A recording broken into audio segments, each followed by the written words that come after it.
Hi everyone, so we're back again for the review on the Goodbye to Guilt book by Gerald G Jampolsky, and the chapter today is all about love's belief system.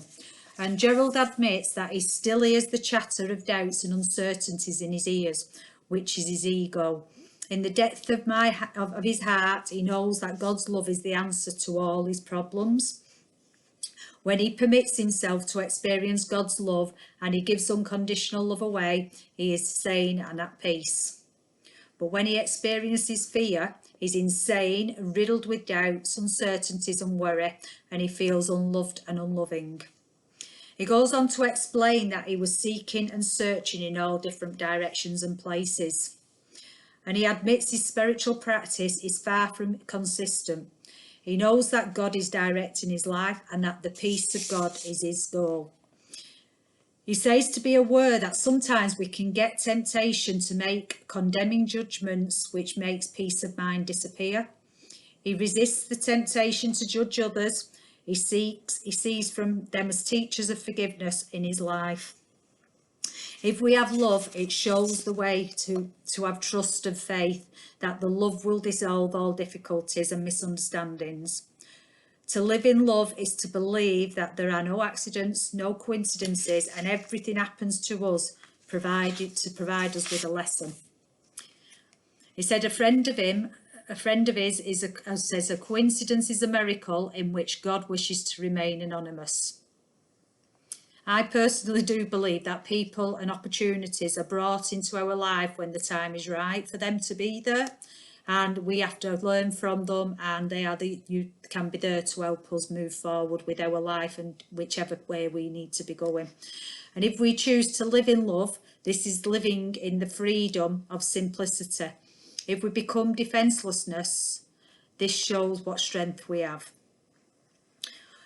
He explains how he met Mother Teresa in India with his son Lee, and his son asked Mother Teresa what she considered the most important traits one must possess in order to serve and help others. She quickly responded by humility and meekness. Mother Teresa related a story of love and gratitude involving an Indian woman and her 8 children who were starving to death. Mother Teresa took a bowl of food to the lady. After thanking her, she divided the food in half and suddenly left the house. When she returned, Mother Teresa was puzzled and he asked what she had done with the other half of the food. The lady replied, "There is a woman who lives next door who also has 8 children who are starving to death. It's only in sharing the food that they could feel blessed with the gift of God's love." What would life be like if we could constantly have trust and faith in life? Gerald says somehow it would be a state of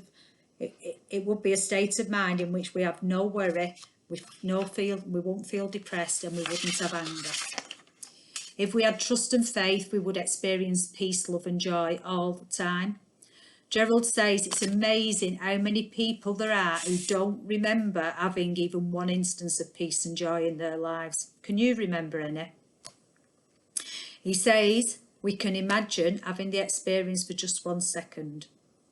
When we choose to accept the thought system of love and apply in our lives, we only have to do this for a moment by being in the present. Give total and complete love for just 1 second allows wholeness and oneness with no sense of separation from others.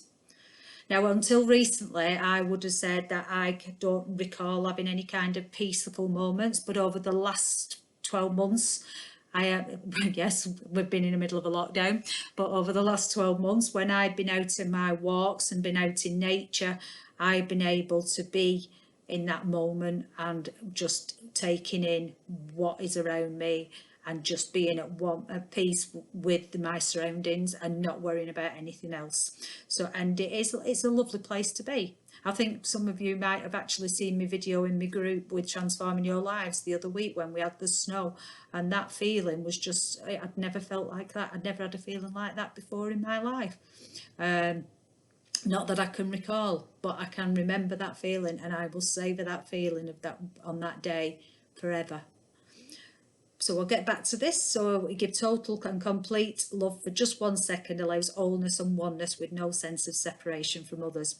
When we're in that moment of limitless loving and giving, we lose the awareness of our body self. Gerald says our challenge is to put these instances 1 second together until we have no awareness of time, just love. He says that although he has experienced a few of these timeless moments, more often than not, he has to struggle to put two of the instances together. In every relationship, everyone we meet gives us an opportunity to have an experience of an holy instant. No feeling of separation, blaming, judging, and knowing God is and feeling his loving presence. Unconditional love is a total acceptance of ourselves and of another person without qualifications, reservations, or limits of any kind. Unconditional love can only be experienced when we are giving it away and feeling joined in oneness with others. Gerald puts some statements in the book about unconditional love, and they are: it is giving our love totally to everyone, excluding no one. It is loving and giving without expectations or wanting to give love or anything else in return. And it is total acceptance of another person with no desire to change that person in any way. And it is having only the desire to accept and experience God's love and to express our gratitude by giving his love away.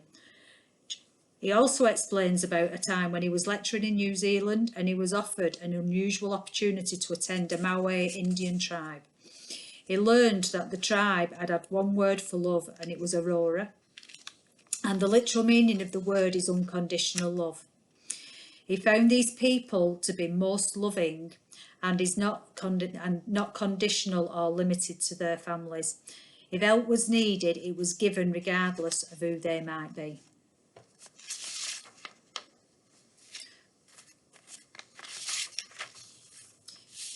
It occurred to Gerald that we could all learn something from these people. When we practice unconditional love, we recognise that giving is receiving, and there are no measurement, evaluation or judgments placed on our love.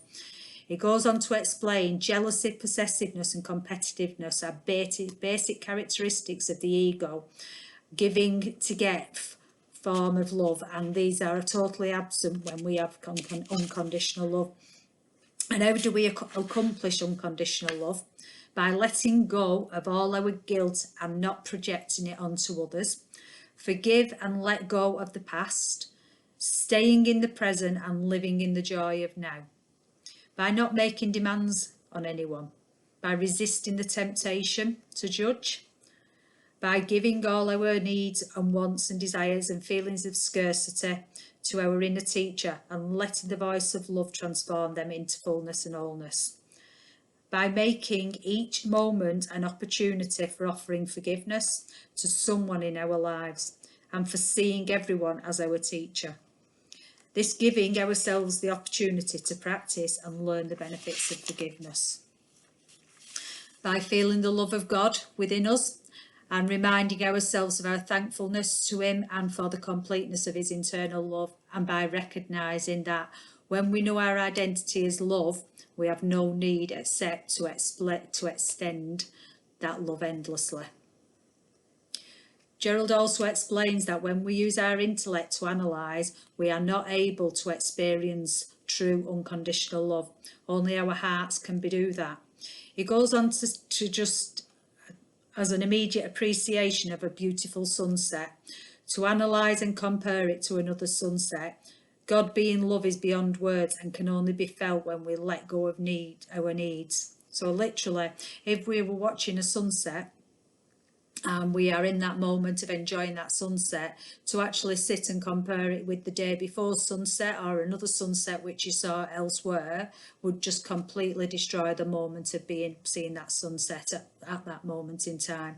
So it's actually just accepting what you're seeing at that moment in time and not comparing it with anything.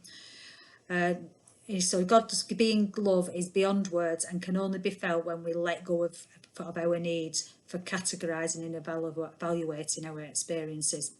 Now, Gerald was an atheist for most of his life.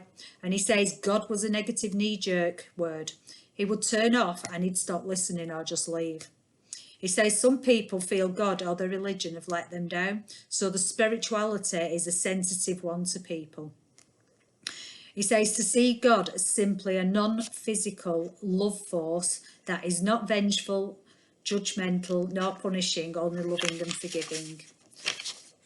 He says we do not have to be religious or on a spiritual pathway to acknowledge and agree that it is our attachment to fear and guilt that prevents us from knowing true love. He goes on to say relationships will be healed only when we are willing to let go of that fear and that guilt. When we become more consistent in applying the principles of love in our lives, we naturally develop an awareness of a power greater. Be it the source, the force, God, the creator, it will be the spirit of love. He goes on to explain that we frequently hold on to childhood events that caused us fear, which caused mistrust in God.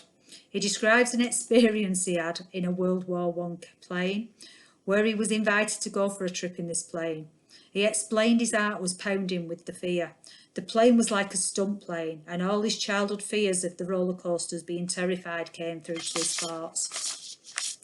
He then heard a voice of love saying, "Just be still. When you know that God's love's there, there's nothing to fear." He went in the plane, and John the pilot asked, "How would you like to do a stunt?" His impulsive answer, which is the ego kicking in straight away, and his automatic pilot said, "No way." Then the voice of love came with the same message about just being still. When you know God's love's there, there's nothing to fear. And he gave a quiet reply to John saying, "Okay." They did a 360-degree loop, which he loved, and he asked, could he do it again? He was so grateful to John to be giving him the opportunity to get rid of the fearful moments of his past.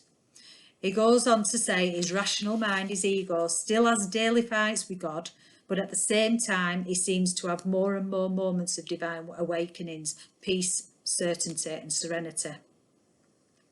He goes on to say God is love and is no longer a silly, insane statement. Now, I'm going to be doing a post in my group, Transforming Your Life. So if you go and find my group on Facebook called Transforming Your Life, and you'll be able to see a visual of the ego thought system and the love thought system to see which one is which, and so that you can identify when your emotions or when your thought pattern, which thought pattern you are in, whether you're in the ego or whether you're in the love pattern. I hope you find that useful. I hope it resonates with you. So remember, we are not going on about religion or a spiritual pathway. It's just about releasing the fear and the guilt and just being more loving and less judgmental of other people. So I look forward to seeing you tomorrow, and stay safe.